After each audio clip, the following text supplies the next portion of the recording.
Hello dear friend, স্বাগতম জানাচ্ছি নতুন একটি ভিডিওতে। আমি ইশতিয়াক খান ঝুমন রয়েছে আপনাদের সাথে। যে কোনো সাউন্ড বা মিউজিকের সাথে রিয়্যাক্ট করবে এই ধরনের একটি সার্কিট তৈরি করা শিখব এই ভিডিওতে। ডিভাইসটি তৈরি করা খুবই সহজ, কারণ এই ডিভাইসটি তৈরিতে কোনো প্রোগ্রামিং এর প্রয়োজন নেই। তবে এই সার্কিটটির সাথে যদি প্রোগ্রামিং করা হয় তাহলে আরও চমৎকার ডিভাইস এর সাহায্যে তৈরি করা সম্ভব। আমাদের এই ডিভাইসটিতে পিসিবি বোর্ড ব্যবহার করা হলেও আপনারা চাইলে খুব সহজেই ভ্যারো বোর্ডে এই সার্কিটটি ডিজাইন করে নিতে পারবেন, কেননা সার্কিট যে ডায়াগ্রাম এটা খুবই সিম্পল, যেটা আমরা ভিডিওর মাঝামাঝিতে এক্সপ্লেন করব। আমাদের এই ডিভাইসটি তৈরিতে পিসিবি বোর্ড ছাড়াও প্রয়োজন হবে মাইক্রোফোন একটি, এলইডি বাতি 5টি, ৪৪ মাইক্রোফ্যারাড ১৬ ভোল্টের ক্যাপাসিটর একটি, 1 মাইক্রোফ্যারাড 50 ভোল্টের ক্যাপাসিটর একটি, S9014 ট্রানজিস্টর প্রয়োজন হবে 2টি, 10 কিলো ওহম এবং 4.7 কিলো ওহম এবং 1 মেগা ওহম রেজিস্টর প্রয়োজন হবে একটি করে। তো চলুন আর দেরি না করে পিসিবি বোর্ডে পার্টসগুলো বসিয়ে নেওয়া যাক।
সো এই হচ্ছে আমাদের সার্কিট ডায়াগ্রাম, খুবই সিম্পল একটি সার্কিট ডায়াগ্রাম। সো আপনারা এখানে দেখতে পাচ্ছেন ভিসিসি, বা আপনি যদি এখানে 2 পিন প্লাগ বা কোনো কিছুর মাধ্যমে আপনি এখানে সাপ্লাই দেন, তো তার জন্য আমরা এখানে বোঝানোর চেষ্টা করেছি যে এখানে আমাদের 2 পিন কানেক্টর থাকতে পারে। সো আমাদের যে সার্কিট সেখানে কিন্তু 2 পিন কানেক্টর ছিল।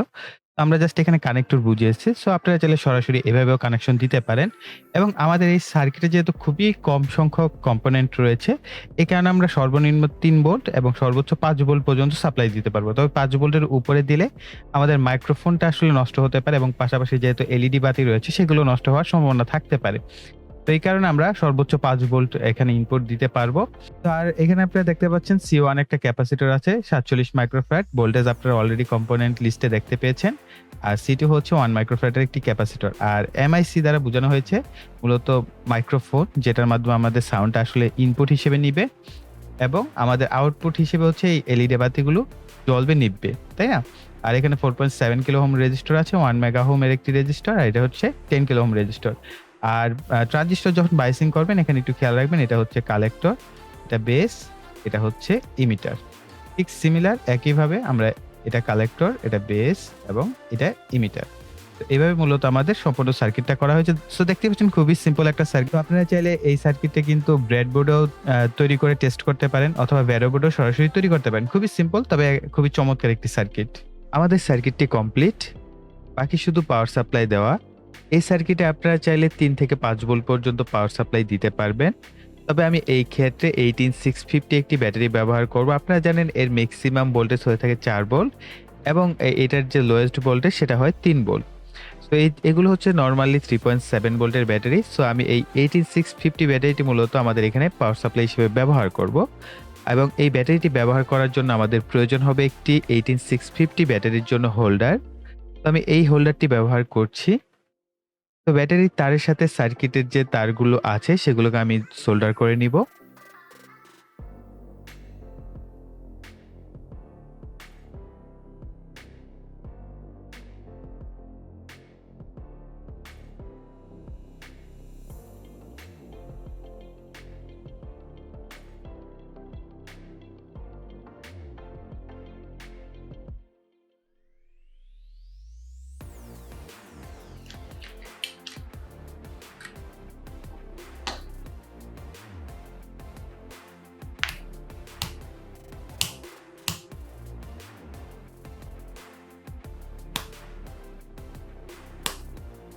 সাধারণত আমি তুড়ি বাজালে তেমন একটা শব্দ হয় না, যেটা আপনারা দেখতে পেলেন।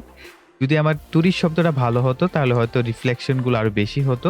কারণ আপনার সাউন্ড যত বেশি হবে এলইডি বাতির রিফ্লেকশন গুলো তত বেশি হবে। তো যাই হোক, আমি এখন এটার যে তারটা আছে এটাকে পেঁচিয়ে ছোট করে নিচ্ছি। এবার অন্যভাবে একটু শব্দ করে দেখা যাক রিফ্লেকশন গুলো কিরকম হয়।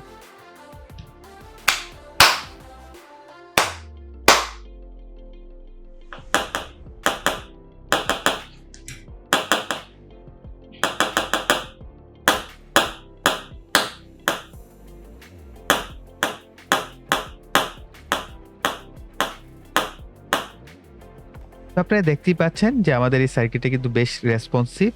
সামান্য সাউন্ডেও কিন্তু বেশ রেসপন্স করছে।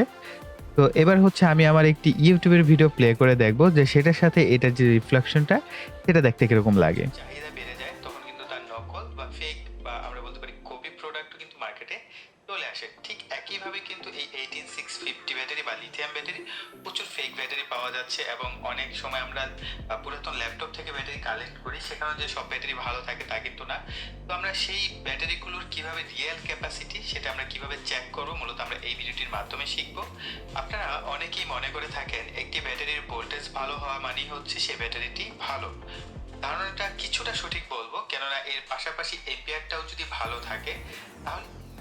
এখন আমি মিউজিকের সাথে এই সার্কিটটি টেস্ট করে দেখব এর যে রিফ্লেকশন সেটার পরিমাণ কিরকম হয়।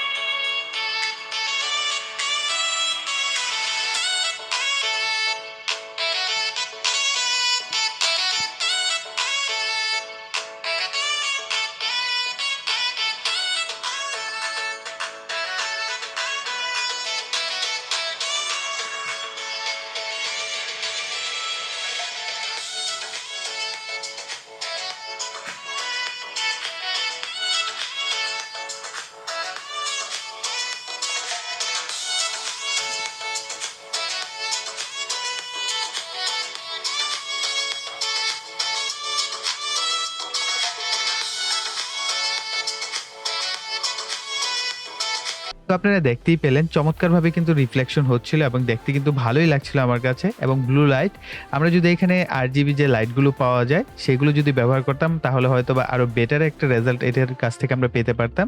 তো যাই হোক, ব্লু কালারও কিন্তু ভালোই লাগছিল এবং এটা কিন্তু বিভিন্ন মিউজিক রিঅ্যাক্টর হিসেবে ব্যবহার করা যেতে পারে। তো আশা করছি ভিডিওটি আপনাদের কাছে ভালো লেগেছে। ভালো লাগলে ভিডিওতে একটা লাইক দিবেন, কমেন্ট করবেন এবং ভিডিওটি শেয়ার করবেন।